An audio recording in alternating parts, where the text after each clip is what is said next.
my name is Dara Tomasson. Welcome to my YouTube channel. Today's lesson, I'm going to talk to you about how I baste a quilt on my frame before I can get to it and have so much fun with the free motion. But before I get into my video, I want to encourage you to subscribe to my channel, and there's a notification button there that has a little bell and it will tell you when the new videos come out. I have a new video every Wednesday, so please sign up and let's get this party started. All right, so when I start my basting, I use my channel locks. And the reason I use my channel locks is so that it will allow me to make sure that my quilt is put on squarely. So everyone's machine is different, but my channel locks, I just engage them underneath on the going this way, and then also on my head going the other way, so that they are gonna be nice and straight. So I'm just gonna go ahead and do that. Okay, so I quilt on an Optimum Statler Stitcher by Gamble, and so my channel locks are just along the side here and then just underneath my head, and so of my machine. So if you want to disengage, you just loosen that and bring it off, and this is a track system. When you want to engage it, you just slide this part through here, and then you're going to engage. So basically what happens is now your head is on a track system, and it's going to be able to go 90 degrees this way and 90 degrees that way. All right, so once your channel locks are engaged, I'm going to show you how I make sure that my quilt is on perfectly straight. Before I baste my quilt, I'm going to put on these little clamps, and what that does is it provides a bit of tension on the back of my quilt to reduce the amount of tucks that I can get in it. So I'm going to attach the clamp, and this is just on a Velcro, and so the back of my machine here, you can hear that Velcro. You're just going to apply some nice pressure to that, and then I'm going to do the same thing on the other side. I like to get the batting and the backing and just have them equal distance apart. And you don't want to pull too hard, because you don't want it to the backing to be super stretched out, because then when it relaxes, then the quilt will kind of bow in this way. But this way you just have a nice tension. You want to be able to have your fingers go down, and then you can hold your fingers from underneath. So that's kind of how much pressure you want to have on your machine. Now that we have those attached, I'm going to set my channel locks. And because I operate on a Statler, I just engage my channel lock here on, I can either do it on the computer, or this computer is the same as my keypad here on my machine. So I don't want to engage it quite yet because I haven't got it squared up. So I'm going to disengage. I'm going to use the one on my keypad here, and I'm going to press the center one. Every machine is different, and I'm just going to bring it how I want it to be. And so if I want it to be up a little higher, I'll just kind of shift the whole quilt. So this looks good to me. And so I'm going to place my head where I want it to be. I engage the channel locks. Oops. There we go. And so I bring my bottom thread up like I always do. And then what I'm going to do is I'm just going to so everyone does this differently. Some people just engage their stitches they just adjust it per inch, but I just like to be able to just run along and do what I want. I'm doing a little bit less than 1/4 of an inch from the top, and I'm just going to click, click, click all the way.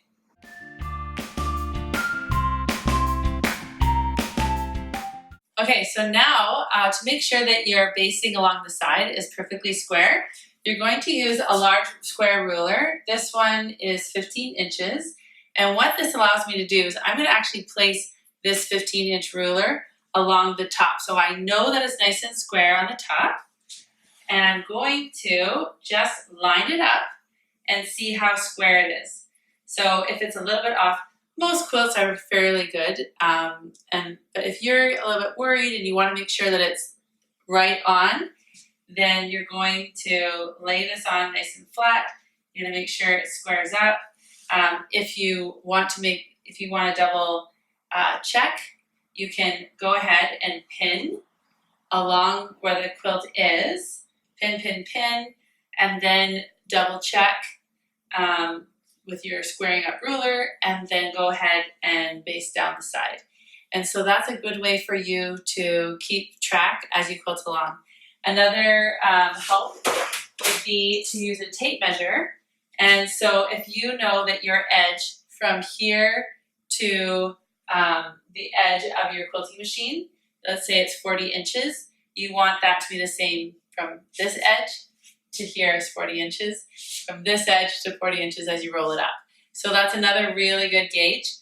Some people might put, to make it easier, actually instead of measuring from the bar, they can just put a piece of painter's tape along the side of your machine, and then that way you can, it's a little bit easier of a measure, and there's not other factors that can play in there. So if that's a way for you to keep track, then use that, because that can be really, really helpful, especially when you're doing a lot of custom quilting and you really want to make sure that your quilt is staying square on the frame. All right, so now we're going to move in to the actual quilting. So once I have this basted, I'm going to show you an all-over design. So there's many different ways of quilting an all-over design. One of them is to use a pantograph.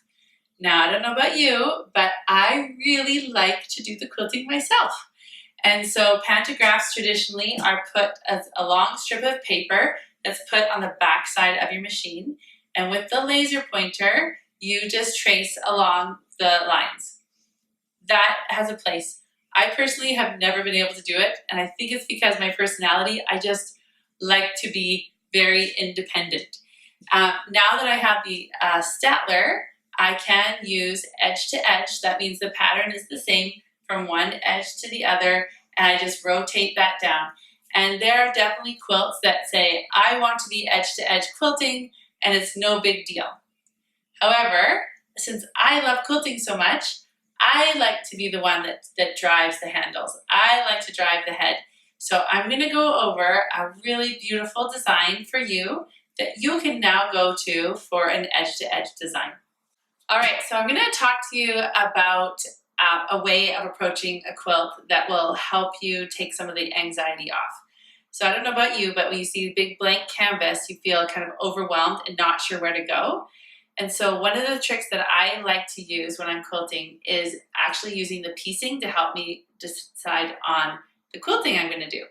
So when I see this block, this is the Raspberry Kiss block. And in fact, this quilt is for a family member, a husband or a wife or parents to comfort a family whose spouse or child has died in the line of duty as a police officer. And so I'm actually the Canadian representative, and I organize the Canadian quilts that are donated to families that are in need. So I won't talk that much about it right now because I'll probably start crying, but I've had some really amazing experiences with being a part of giving these quilts to those families. And so if you're interested, and I'll put a link in, if you want to make the blocks and send them to me, or if you want me to send you a bunch of blocks and you can piece the quilt and you can quilt the quilt and put the binding on, I would love you forever. That would be so awesome, because it's pretty much just me at home making them. I have a few quilt fairies around that have helped me, and there's been some generous people who have given me donations for batting and backing, but it's pretty much just my thing, which I love to do. So if you want to help support the police officers in Canada, we have the Royal Canadian Mounted Police and we have our local police force. If you support them, just click thumbs up and just send out those good vibes for all the hard work that they do. And I tell you, now that my son's going to start driving on the road by himself, my appreciation for them is just even more. All right, so let's go with this design. Now, one of the first designs I teach people in my beginning free motion quilting class is the letter E and L. I call it my E's and L's. So when we were young, we learned how to do cursive writing at school. So literally the E's just come up and around and around and around, just loops, long loops, pretty much. And so when we're doing them, we want them to be evenly spaced. And the nice thing about doing an E in the triangle is that it starts off small, and then we just form the E to configure with this shape of the triangle. So what I'm going to do is I'm actually just going to go E's all the way up, and then E's all the way down, and then E's all the way up, and then E's all the way down. So do you see how your brain is like, oh, thank you. I have a line to quilt on. This is a familiar design for myself, and I have a place where I'm going to go. So even though I call this an all over, I call it like maybe a semi-custom all over, because what you're going to do is you're just going to follow this line with your E's and L's up and down. So if you were to draw it out, and I would encourage you to practice that, just follow the E to go along the shape. So there's a little bit taller and taller and shorter and shorter. So we're going to do E's all along the top row. You can watch me as I go. I'm going to click down. I'm going to bring my bottom thread up. I'm going to sew about four stitches back and forth a few times just to keep my stitches secure, and then I'm going to go for it. Okay. Okay, I'm going to give you some tips on how to make these E's look really, really nice. So I'm actually using the piecing of this block to help me as I am like targeting where I want to go. So I come in, I'm going to pretty much do this block on that stitch, and then I'm going to start this stitch going on this one, and then I want to have a nice wide center. And then again, I'm going to target that one, and then I'm going to have that one coming in. And it's really interesting, as the more that you practice, the more it actually automatically just starts to happen for you. But if you're just beginning, it is a great way to rest, like to target your eye and to really want to focus on where that's coming in and out. So we come in here. So this loop, this E is on this block. This one is going to start on this one. This is the whole center. So that's taking up pretty much that block. And then we're going to start the new one here on this edge, and then again in here. So we're just going to keep going all along.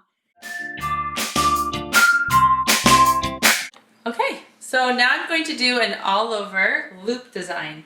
And so I'm going to make things really easy for myself.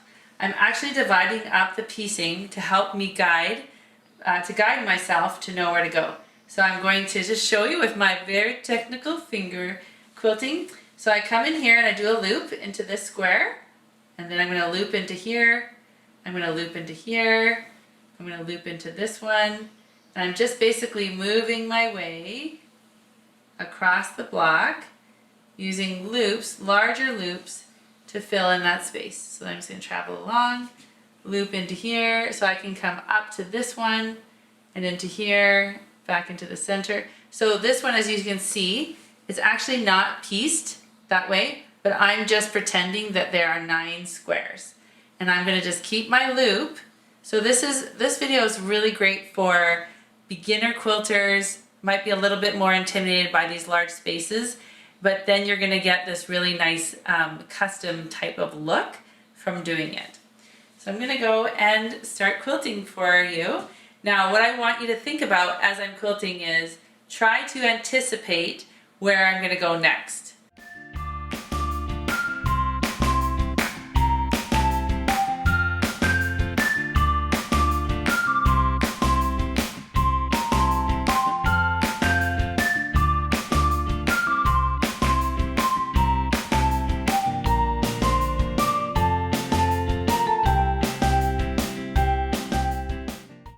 Thank you so much for joining me. I am really interested to see what you take from this lesson and share it with me. So I would love to see how you change E's and L's and put them in a triangle, and then your loops, nice curvaceous loops. Now just a little point on the loops. When you're coming into your loop, I want you to come swoop right, curve it in, and then curve out of your loop. I do have some other tutorials on my YouTube channel on how to do loops. And it's also in my very first class that I teach of free motion quilting. Loops are so versatile. E's and L's are so versatile. And they are such a great way to gain confidence in your free motion quilting skills. So if you feel like you need to break free from the pantographs and start doing your very own free motion quilting, these are the two most simple ways to do so. So love to see what you do as you practice those skills. Don't forget, you can learn first by doodling if you're super nervous about hitting the thread to the quilt. And then as you practice with your doodling, if you also want to put on some older fabric that you probably will never use ever, and just throw that on your machine and practice with that, that's a great idea. And just as a side note, if you worry about wasting that old fabric, I'll show you what you can do.